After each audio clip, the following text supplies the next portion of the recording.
আসসালামু আলাইকুম, স্বাগত জানাচ্ছি আরটিভি সকালের সংবাদে। আপনাদের সঙ্গে আছি আমি মাহবুবা জারিন ডায়না। যুক্তরাষ্ট্রের সাথে ট্যারিফ নিয়ে আলোচনায় সরকারকে নেগোশিয়েবল এবং নন নেগোশিয়েবল বিষয় আলাদা করার তাগিদ দিয়েছেন অর্থনীতিবিদরা। পাশাপাশি বাণিজ্য বহির্ভূত বিষয়গুলো আলোচনার বাইরে রাখার পরামর্শ তাদের। তবে বিমান ক্রয় বাংলাদেশের অর্থনীতির জন্য কঠিন হবে বলে মনে করেন তারা। ট্যারিফের বিষয়টি সরকার গুরুত্বের সাথে নিয়েছে বলে মন্তব্য করেন বাংলাদেশ ব্যাংকের মুখপাত্র। তৌহিদুর রহমানের রিপোর্টে বিস্তারিত। যুক্তরাষ্ট্রের বাজারে বাংলাদেশি পণ্যের উপর আরোপিত শুল্ক হার কমানোর লক্ষ্যে যুক্তরাষ্ট্রে বৈঠক অনুষ্ঠিত হচ্ছে। বাণিজ্য উপদেষ্টা শেখ বশিরউদ্দিনের নেতৃত্বে প্রতিনিধি দলে থাকছেন নিরাপত্তা উপদেষ্টা, বাণিজ্য সচিব সহ গুরুত্বপূর্ণ কর্মকর্তারা। আমাদের উপরে আমাদের কম্পিটিটরদের চেয়ে বেশি চাপিয়ে দিবে এরকমটা মনে করি নাই আমরা। ট্যারিফ কমাতে গিয়ে এমন কোনো শর্ত মানা ঠিক হবে না যাতে দীর্ঘমেয়াদী বাংলাদেশের জন্য মাথা ব্যথার কারণ হয়ে না দাঁড়ায়, বলছেন এই অর্থনীতিবিদ। বাণিজ্য বহির্ভূত বিষয়গুলোকে সরকারের মার্কিন যুক্তরাষ্ট্রের সাথে আলোচনার ভিতরে এটাকে এড়িয়ে যাওয়া দরকার এবং বাণিজ্য সংক্রান্ত আলোচনার ভিতরেও যেটা দেখা দরকার যে মার্কিন যুক্তরাষ্ট্রের সাথে যে সমস্ত আমদানির করা গেলে ট্যারিফ কমবে সেই ধরনের বিষয়গুলোকে প্রাধিকার দেওয়া। বিমান ক্রয়ের কারণে বাংলাদেশ দীর্ঘমেয়াদী ঋণের জালে আবদ্ধ হবে বলেও মন্তব্য করেন তিনি। বড় আকারের আমদানির সুযোগ অনেক ধরনের পণ্যে রয়েছে, কিন্তু তার মানে এই না যে বাংলাদেশ এই মুহূর্তে মার্কিন যুক্তরাষ্ট্র থেকে বিমান আমদানি করবে এবং অনেক ঋণ করে সেটা আমদানি করবে। কেননা ওই ঋণ নিয়ে একটা দীর্ঘমেয়াদী একটা দুশ্চিন্তার ভিতরে, আর্থিক ঋণের বা দায়ভারের ভিতরে পড়া, সেটার কোনো সুযোগ নেই। আলোচনায় বেসরকারি উদ্যোক্তারাও থাকার সুযোগ রয়েছে বলে মনে করেন বাংলাদেশ ব্যাংকের মুখপাত্র। ট্যারিফ বিষয়টা সেটা কিন্তু সরকার খুব সিরিয়াসলি বিষয়টা হ্যান্ডেল করতেছে। যুক্তরাষ্ট্রে তাদের তরফ থেকে আবার একটা লাইন আপ করে দেয় যে কারা কারা এখানে প্রতিনিধি দলের সদস্য হতে পারবেন। তারা যদি ব্যবসায়ীদেরকে অ্যালাউ করে, অবশ্যই ব্যবসায়ীরাও যাবে, কারণ ব্যবসায়ীরা তো বার্গেনিং করে করেই তারা এক্সপোর্টার হয়েছে। গেল এপ্রিলে 14টি দেশের পণ্যের উপর নতুন শুল্ক আরোপ করেছিল যুক্তরাষ্ট্র। এরপর প্রধান উপদেষ্টার অনুরোধে তা 3 মাস স্থগিত করলেও 2% কমিয়ে 35% আরোপ করে মার্কিন যুক্তরাষ্ট্র। তৌহিদুর রহমান, আরটিভি, ঢাকা। মাইলস্টোন স্কুলে বিমান বিধ্বস্তের ঘটনায় জাতীয় বার্ন ও প্লাস্টিক সার্জারি ইনস্টিটিউটের আইসিইউতে 3 জন সহ ভর্তি সবার অবস্থা স্থিতিশীল রয়েছে। গতকাল দুপুরে সর্বশেষ ব্রিফিংয়ে এ তথ্য জানিয়েছেন প্রতিষ্ঠানটির পরিচালক অধ্যাপক ডাক্তার মোহাম্মদ নাসিরউদ্দিন। তিনি বলেন, এদের মধ্যে 3 জন সুস্থ হয়ে বাড়ি ফেরার অবস্থায় রয়েছে। এখন মোট ভর্তি রয়েছে 33 জন। জাতীয় বার্ন ও প্লাস্টিক সার্জারি ইনস্টিটিউটে মারা গেছেন 18 জন, আর এ ঘটনায় মোট মৃতের সংখ্যা দাঁড়ালো 34 জনে। জাতীয় বার্ন ইনস্টিটিউট সহ বিভিন্ন হাসপাতালে মোট 45 জন রোগী ভর্তি রয়েছে।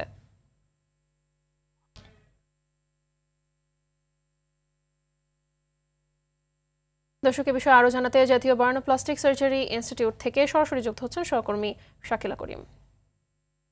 শাকিলা, দগ্ধদের নিয়ে নতুন করে কি তথ্য রয়েছে আপনার কাছে জানাবেন, আর স্বজন এবং চিকিৎসকরা আসলে এই মুহূর্তে কি বলছেন? ধন্যবাদ মাহবুবা। অন্যান্য দিনের মতো মাইলস্টোন ট্র্যাজেডির আজ 9ম দিনে এসে আসলে কোনো দুঃসংবাদ না জানালেও যে 3 জন ক্রিটিক্যাল অবস্থায় রয়েছে, আইসিইউতে রয়েছে, তার মধ্যে একজনকে লাইফ সাপোর্টে রাখা হয়েছে। আমাদেরকে হয়তো অপেক্ষায় থাকতে হতে পারে আরও একটি দুঃসংবাদের।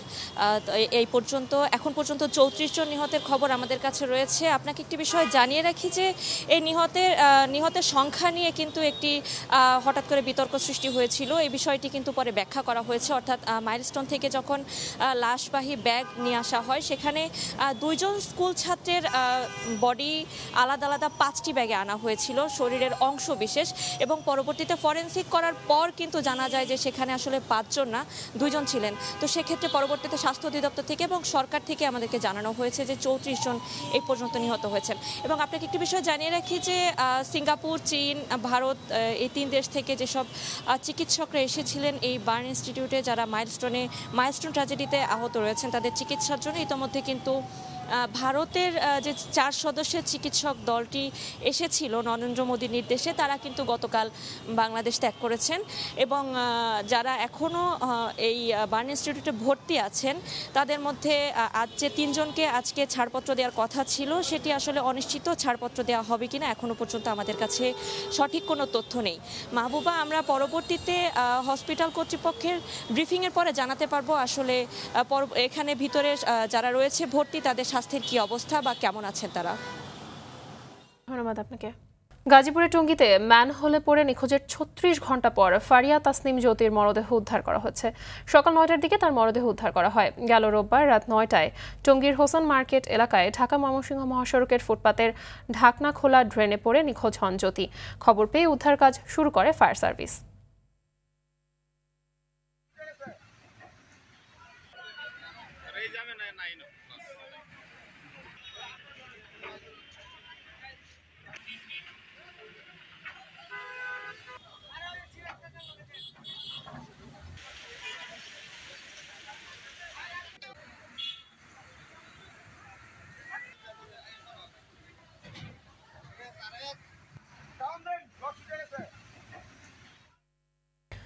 দীর্ঘ 5 মাস 10 দিন পর ক্লাস শুরু হচ্ছে খুলনা প্রকৌশল ও প্রযুক্তি বিশ্ববিদ্যালয়ে। সকাল থেকে ক্যাম্পাসে আসেন শিক্ষক শিক্ষার্থীরা। এতে স্বস্তি বিরাজ করছে শিক্ষার্থীদের মাঝে। সোমবার বিশ্ববিদ্যালয়ের শিক্ষক সমিতি তাদের চলমান আন্দোলন কর্মসূচি 3 সপ্তাহের জন্য স্থগিত করলে কুয়েট উপাচার্য অধ্যাপক ডক্টর মোহাম্মদ মাকসুদ হেলালি ক্লাস শুরুর নির্দেশ দেন। এর আগে গত 18 ফেব্রুয়ারি কুয়েটের সংঘর্ষের ঘটনায় 25 ফেব্রুয়ারি বিশ্ববিদ্যালয় বন্ধ ঘোষণা করা হয়। এরপর থেকে চলছে অচলাবস্থা। এছাড়া ছাত্রদের হাতে লাঞ্ছনার বিচার দাবিতে আন্দোলনে নামেন শিক্ষকরা। শিক্ষার্থীদের আন্দোলনের মুখে গত 25 এপ্রিল উপাচার্যকে অপসারণ করে সরকার। পরে 24 জুলাই উপাচার্য হিসেবে নিয়োগ পান অধ্যাপক ডক্টর মোহাম্মদ মাকসুদ হেলালি। তিনি বুয়েটের অধ্যাপক ছিলেন।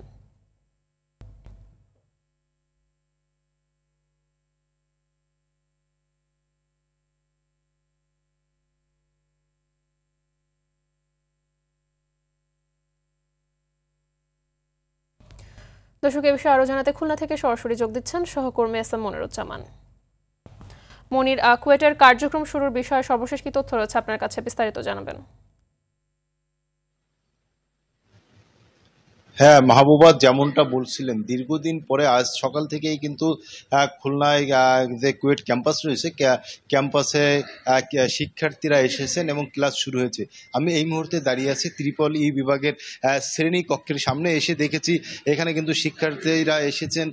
গতকালকে যে অল্প সময়ে নোটিশ দিয়েছেন সেই নোটিশে কিন্তু অনেক শিক্ষার্থী এসেছেন শ্রেণী কক্ষে। সেই সঙ্গে কিন্তু শিক্ষকও ক্লাস নিচ্ছেন। তারা কিন্তু অনেকটা আনন্দিত। অনেকে বলেছেন যে দীর্ঘদিন পরে ক্লাস করতে পেরে তারা অনেকটা আনন্দ উপভোগ করছেন। সেই সঙ্গে যে নতুন ভিসি রয়েছেন তাকে ধন্যবাদ দিয়েছেন। অল্প সময়ের মধ্যে শিক্ষার্থী এবং শিক্ষকদের যে দীর্ঘদিনের যে গ্যাপ পড়েছিল সেই গ্যাপটা উনি চাচ্ছেন যে অল্প সময়ের মধ্যে যাতে পূরণ করতে পারেন। আমি এখন কথা বলবো ই বিভাগের শিক্ষক যিনি ক্লাস নিচ্ছেন তার সঙ্গে।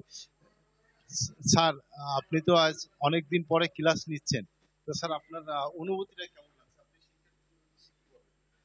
দেখেন, আমাদের দীর্ঘদিন ধরে ক্লাস বর্জন ছিল এবং সেটা আপনারা জানেন যে একটা বিশেষ পরিস্থিতির কারণে এরকম হয়েছে এবং সেইটাকে স্বাভাবিক করার জন্য আমাদের দীর্ঘদিনের প্রচেষ্টা ছিল এবং ফাইনালি এটা আমরা ওভারকাম করতে পেরেছি। এবং ক্লাসে আমরা সবসময় ছাত্রদের যে ক্ষতিটা হচ্ছে এটা আমরা রিয়ালাইজ করি যে যেহেতু আমরা শিক্ষকতা করি, আমাদের আসলে মেইন অবজেক্টিভ ছাত্রদের সাথে আমাদের জ্ঞান বিতরণ করা, তাদের সাথেই ডিলিংসটা।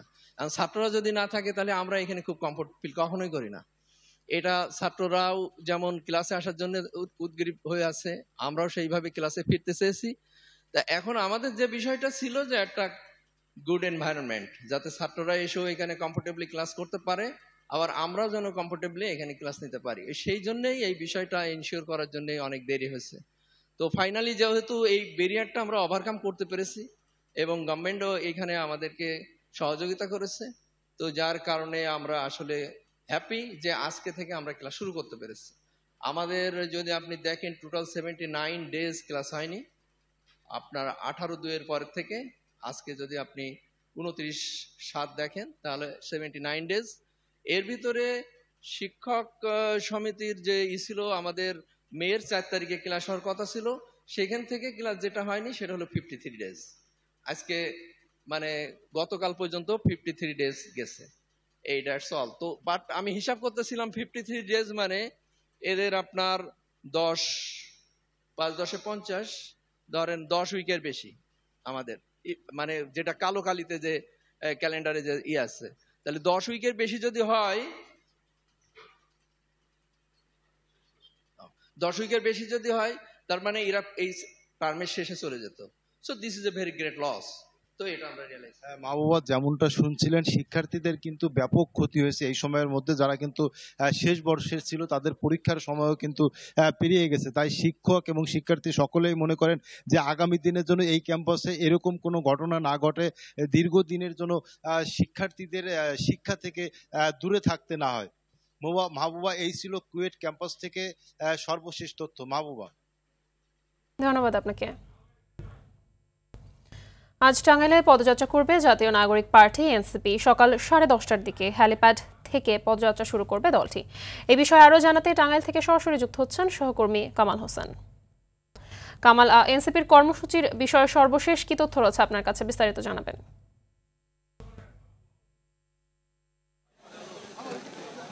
জি মা বাবা, ধন্যবাদ আপনাকে। তো 1 জুলাই থেকে এনসিপির যে পদযাত্রা তারই অংশ হিসেবে আজ কিন্তু টাঙ্গাইলে পদযাত্রা এবং সমাবেশ করবে এনসিপি। আমি এখানে একটি বিষয় জানিয়ে রাখি যে গেল রাত 11টার দিকে এনসিপির যিনি আহ্বায়ক রয়েছেন নাহিদ ইসলাম, তিনি কিন্তু টাঙ্গাইলের সন্তুষ্ট যে মাওলানা ভাসানীর মাজার রয়েছে সে মাজার জিয়ারত করে টাঙ্গাইলের কার্যক্রম শুরু করেছেন।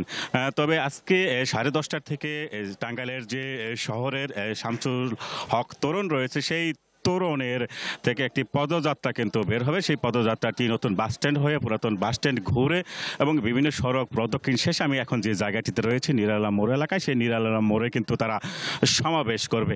এখানে এই পুরো এলাকা আমি ঘুরে দেখেছি যে এই টাঙ্গাইলের শহর যে পৌর এলাকা রয়েছে পুরো এলাকা কিন্তু নিরাপত্তার চাদরে ঢাকা রয়েছে।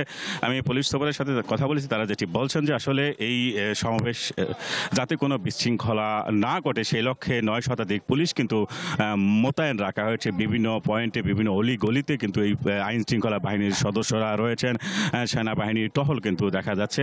এখানে 270 জন আর্ম পুলিশ ব্যাটালিয়ন কিন্তু আপনারা দেখতে পাচ্ছেন যে রয়েছে। মোট কথা এই সমাবেশ সফল করার জন্য সকল প্রস্তুতি কিন্তু নেওয়া হয়েছে। আমি কথা বলেছি এনসিপি স্থানীয় নেতৃবৃন্দের সাথে, তারা যেটি বলছেন যে আসলে যারা এখানে রয়েছে, যারা নেতৃবৃন্দ রয়েছেন কেন্দ্রীয় নেতৃবৃন্দ, সেই কেন্দ্রীয় নেতৃবৃন্দ কিন্তু এখন সার্কিট হাউসে অবস্থান করছেন এবং এছাড়াও যে টাঙ্গাইলের যে বড় হোটেল রয়েছে সেই হোটেলে তারা কিন্তু অন্যান্য যে নেতৃবৃন্দ রয়েছেন তারা কিন্তু অবস্থান করছেন এবং 10:30টার থেকে তারা সেই পদযাত্রা শুরু হবে শামসুল হক তোরণ থেকে। সেই পদযাত্রার শেষে এখানে কিন্তু সমাবেশ রয়েছে এবং সমাবেশে যে মূল কথা তারা যেটি বলছেন যে আসলে বৈষম্য দূর করার লক্ষ্যে সারা দেশে যাতে করে কোনো বৈষম্য না থাকে, শান্তিপূর্ণ এবং একটি দেশ গড়ার লক্ষ্যে কিন্তু তারা এই যে পদযাত্রা সেই পদযাত্রা করছেন। তবে আজকে এখানে যে আমি কেন্দ্রীয় নেতৃবৃন্দের সাথে কথা বলেছি তারা যেটি বলছেন যে এখানে যে আহ্বায়ক রয়েছেন নাহিদ ইসলাম সহ সদস্য সচিব আক্তার হোসেন এবং যারা সংগঠক তো এখানে বক্তব্য রাখবেন। তো মাহবুবা, এই ছিল এই টাঙ্গাইল থেকে এনসিপির যে পদযাত্রা সেই পদযাত্রা নিয়ে। মাহবুবা, ধন্যবাদ আপনাকে। ঢাকা বিশ্ববিদ্যালয় কেন্দ্রীয় ছাত্র সংসদ ডাকসু হল সংসদ নির্বাচনের তফসিল ঘোষণা করা হবে আজ। ডাকসু ও হল সংসদ নির্বাচন 2025-এর চিফ রিটার্নিং অফিসার অধ্যাপক ডক্টর মোহাম্মদ জসিমউদ্দিনের উদ্ধৃতি দিয়ে গতকাল সোমবার বিশ্ববিদ্যালয়ের জনসংযোগ দপ্তর এই তথ্য নিশ্চিত করে। জনসংযোগ দপ্তর থেকে জানানো হয় 29 জুলাই মঙ্গলবার বিকেল 4টায় নওয়াব আলী চৌধুরী সিনেট ভবনের 2য় তলার কনফারেন্স রুমে ঘোষণা করা হবে নির্বাচনী তফসিল।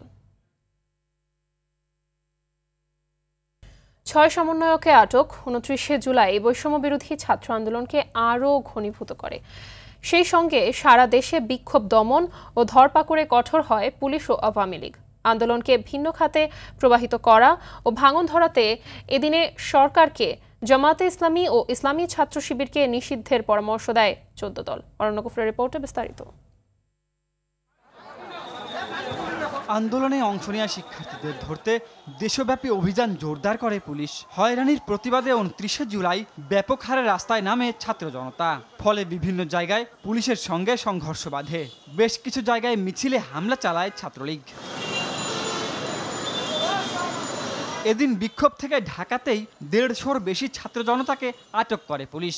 আর আটক সমন্বয়কদের খাওয়ানোর ছবি প্রকাশ করে ডিবি, যাকে জাতিসংঘের তামাশা বলে অভিহিত করে হাইকোর্ট। মিছিলে গুলি না চালানোর নির্দেশনা চেয়ে রিটও করেন 2 আইনজীবী। আমাদের যার যার অবস্থান থেকে প্রতিবাদ করতে হবে এবং একজন আইনজীবী হিসেবে সেই কাজটি করার জন্য আজকে আমরা আদালতে এসেছি।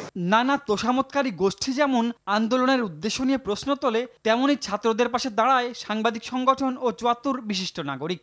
ঢাকা বিশ্ববিদ্যালয় ক্যাম্পাসে নিপীড়ন বিরোধী শিক্ষক সমাবেশে যোগ দিয়ে সমন্বয়ক সহ আটক শিক্ষার্থীদের মুক্তি দাবি জানান বিভিন্ন বিশ্ববিদ্যালয়ের শিক্ষকরা।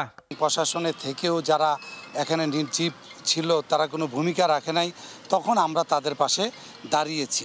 এই ঢাকা বিশ্ববিদ্যালয়ের শিক্ষক হিসাবে বিবেকের তাড়নায় আমরা ছাত্রদের পাশে দাঁড়িয়েছি এবং সকল শ্রেণী পেশার মানুষ এই ঢাকা বিশ্ববিদ্যালয়ের শিক্ষকদের এই সম্পৃক্ততা দেখে তারা আরও উৎসাহী হয়েছে।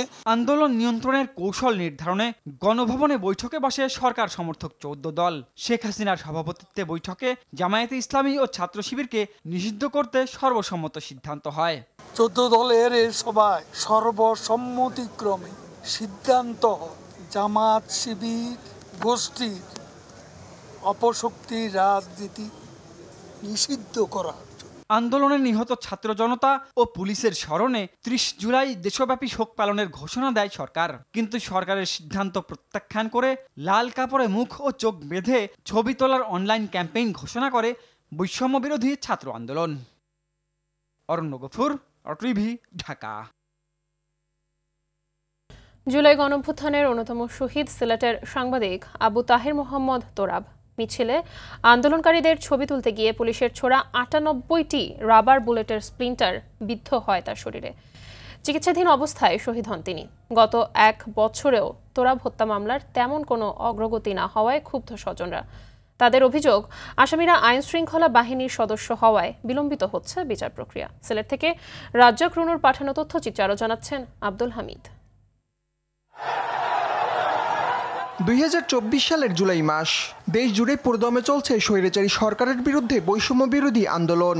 রাজধানী পেরিয়ে আন্দোলনের উত্তাপ ছড়িয়ে পড়ে সিলেটেও। 19 জুলাই পুলিশের বাধা উপেক্ষা করে নগরীর বিভিন্ন পয়েন্টে মিছিল আর প্রতিবাদ সমাবেশ করে ছাত্র জনতা। শহরের কোর্ট পয়েন্টে মিছিলের ছবি তুলতে গিয়ে 98টি রাবার বুলেটের স্প্লিন্টার বিদ্ধ হয় দৈনিক নয়াদিগন্ত পত্রিকার সিলেট ব্যুরো প্রধান তুরাবের শরীরে। এ ঘটনায় গেল বছরের 19 আগস্ট 18 পুলিশ সদস্যের নাম উল্লেখ সহ অজ্ঞাত 250 জনকে আসামি করে আদালতে মামলা করেন তার ভাই।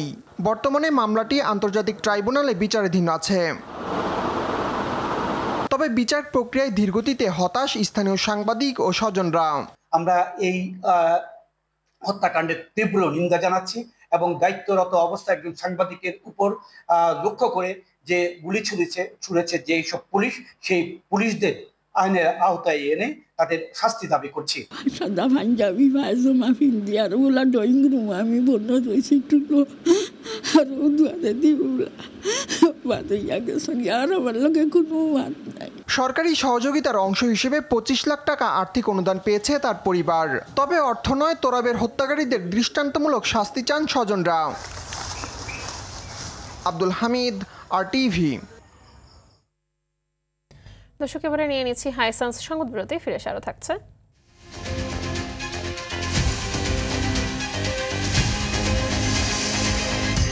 যুক্তরাষ্ট্রের ম্যানহাটনে বন্দুকধারীর গুলিতে বাংলাদেশি বংশোদ্ভূত পুলিশ কর্মকর্তা সহ অন্তত নিহত 4 জন। হামলার পর ঘাতকের আত্মহত্যা।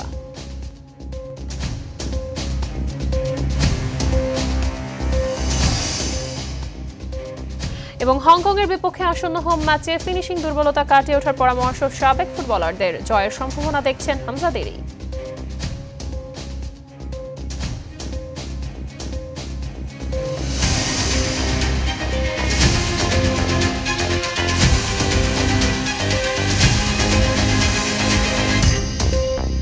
নারায়ণগঞ্জ সুনামগঞ্জের ফতুল্লার ইসদাইর এলাকায় আগুনে পুড়ে গেছে অন্তত 20টি বসতঘর। সোমবার রাত 10:30টার দিকে একটি টিনশেড ঘর থেকে আগুনের সূত্রপাত হয়। মুহূর্তেই আগুন চারদিকে ছড়িয়ে পড়ে। খবর পেয়ে মণ্ডলপাড়া ও হাজীগঞ্জ ফায়ার সার্ভিসের 4টি ইউনিট ঘটনাস্থলে এসে প্রায় 1 ঘন্টা চেষ্টা চালিয়ে আগুন নিয়ন্ত্রণে আনে। আগুনে কেউ হতাহত হয়নি। ধারণা করা হচ্ছে বৈদ্যুতিক শর্ট সার্কিট থেকে আগুনের সূত্রপাত হয়, তবে ক্ষতির পরিমাণ এখনো জানা যায়নি। বাংলাদেশের সবুজ ও টেকসই প্রকল্পে বিনিয়োগ উল্লেখযোগ্যভাবে বৃদ্ধি পেয়েছে। 2025 অর্থবছরের শুরুতে এই খাতে 1822 কোটি টাকার অতিরিক্ত বিনিয়োগ রেকর্ড করা হয়েছে। পরিবেশ বান্ধব প্রযুক্তি, নবায়নযোগ্য জ্বালানি, বর্জ্য ব্যবস্থাপনা এবং কার্বন নির্গমন হ্রাস এসব ক্ষেত্রেই মূলত এ বিনিয়োগ কেন্দ্রীভূত। সরকার ও বেসরকারি খাতের যৌথ উদ্যোগে এই প্রবণতা ইতিবাচক পরিবর্তনের ইঙ্গিত দিচ্ছে। বিশেষজ্ঞরা বলছেন, এই ধরনের বিনিয়োগ শুধু পরিবেশের জন্য নয়, দীর্ঘমেয়াদে অর্থনীতির জন্য লাভজনক। সবুজ অর্থনীতির দিকে এই অগ্রগতি টেকসই উন্নয়ন লক্ষ্যমাত্রা অর্জনে সহায়ক হবে।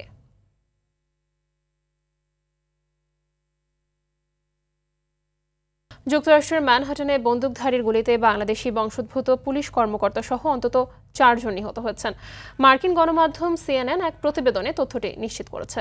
বন্দুকধারীর হামলায় নিহত পুলিশ সদস্যের নাম দিদারুল ইসলাম। তিনি 3 বছরেরও বেশি সময় ধরে যুক্তরাষ্ট্রের পুলিশ বিভাগে কর্মরত ছিলেন বলে জানিয়েছেন নিউ ইয়র্ক সিটির মেয়র এরিক অ্যাডামস। এদিকে সন্দেহভাজন বন্দুকধারীর নাম ও ছবিও প্রকাশ করেছে পুলিশ বিভাগ। শেন ডেভন তামুরা নামে 27 বছর বয়সী এই যুবককে ঘটনাস্থল থেকে মৃত অবস্থায় উদ্ধার করেছে পুলিশ। তাদের ধারণা, হামলার পর আত্মহত্যা করেছেন তিনি। অন্যদিকে এই ঘটনার পর ম্যানহাটনে অতিরিক্ত নিরাপত্তা কর্মী মোতায়েন করা হয়েছে।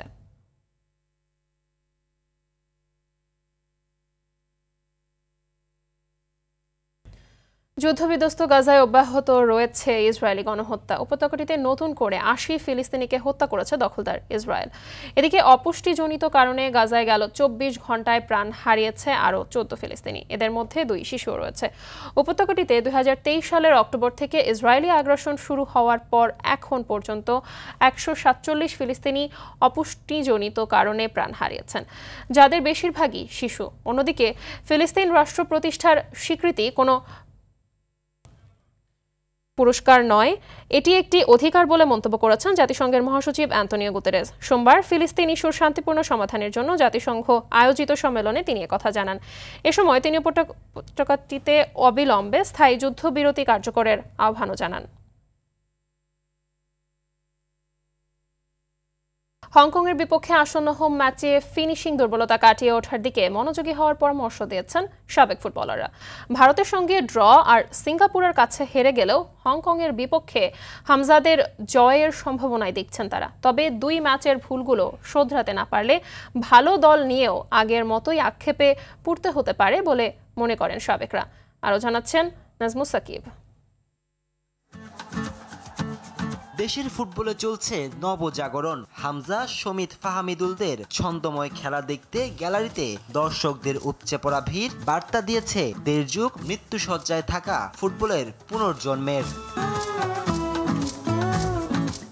সিঙ্গাপুরের বিপক্ষে এএফসি এশিয়ান কাপ বাছাইয়ের ম্যাচে দৃষ্টিনন্দন খেলেও হার নিয়ে মাঠ ছাড়ে বাংলাদেশ। তবে এই ম্যাচে হামজা তোপুরা বুঝিয়েছেন তারা এখন আর সহজ প্রতিপক্ষ নন। একই প্রতিযোগিতায় ঘরের মাঠে এবার প্রতিপক্ষ হংকং। হামজা শমিতদের সঙ্গে সে ম্যাচে থাকতে পারেন যুক্তরাজ্য প্রবাসী ফুটবলার কিউবা মিচেলো। তাই বাংলাদেশকেই ফেভারিট ভাবছেন সাবেক ফুটবলাররা। বর্তমান প্রেক্ষাপটে যে অবস্থা, অবশ্যই বাংলাদেশ আমি ফেভারিট মনে করব, কারণ এখন যেহেতু নতুন কিছু প্লেয়ার আসছে, সেটা হয়তো একটু সময় নেওয়ার কারণে হয়তো এরকম হচ্ছে, কিন্তু ডে বাই ডে যখন 2-1 ম্যাচ খেলবে টিমের অবস্থা অবশ্যই একটা ভালো অবস্থান তারা। হংকং এর সাথেও এর থেকে ভালো পারফরমেন্স দিবে। তাদের এখন যেটা দেখা গেছে যে টিমের ভিতরে একটা স্পিড কাজ করতেছে ওদের, আর আরো কিছু প্রবাসী প্লেয়াররা রিক্রুট হয়েছে। প্রবাসী প্লেয়াররা আসাতে টিমের শক্তিটা আগের চেয়ে অনেক ভালো। শুধু ফেভারিটের তকমা থাকলেই হবে না, প্রত্যাশিত সাফল্য পেতে কাটাতে হবে ফিনিশিং দুর্বলতা। সঠিক পরিকল্পনার পাশাপাশি শুধরাতে হবে আগের ম্যাচের ভুলগুলো। সিঙ্গাপুরের সাথে হয়তো আমরা হেরেছি, একটা পেনাল্টি পাই নাই। এছাড়াও আমাদের কিছু ভুল ছিল, কিছু সেটিংয়ে আমার মনে হয়েছে কিছু ভুল ছিল। এই ভুলের কারণে এগুলি কিন্তু সামনের যে ম্যাচে এই ভুলগুলি শুধরাতে পারি, তাহলে আমরা ডেফিনেটলি এইসব দলকে আমরা হারাতে পারবো। আমাদের হোমে খেলা, আমি আশা করি যে আমরা যে ফুটবল খেলছি, আমরা যে মিস্টেকগুলো করছি, এই মিস্টেকগুলো যদি না করি, তাহলে আমি আশা করি যে আমরা জেতার সম্ভাবনা আমাদের বেশি। টিমটা ভালো করছে, আমার মনে হয় যে আশা করতেছে ভালো ভালো টিম। আমরা এর আগে যখন খেলেছি তখন কিন্তু হংকংয়ের সাথে আমরা 2-2 গোলে ড্র করেছিলাম। আমার কাছে মনে হয় যে এই টিমটা ফাইট করতে পারবে হংকংয়ের সাথে। এএফসি এশিয়ান কাপে খেলার স্বপ্ন বাঁচিয়ে রাখতে আগামী 9 অক্টোবর হংকংয়ের বিপক্ষে জয়ের বিকল্প নেই বাংলাদেশের। নাজমুস সাকিব, RTV, ঢাকা। সকালের সংবাদ পর্যন্তই। মধ্যাহ্নের সংবাদ দুপুর 12টায় দেখার আমন্ত্রণ রইল। ধন্যবাদ সবাইকে।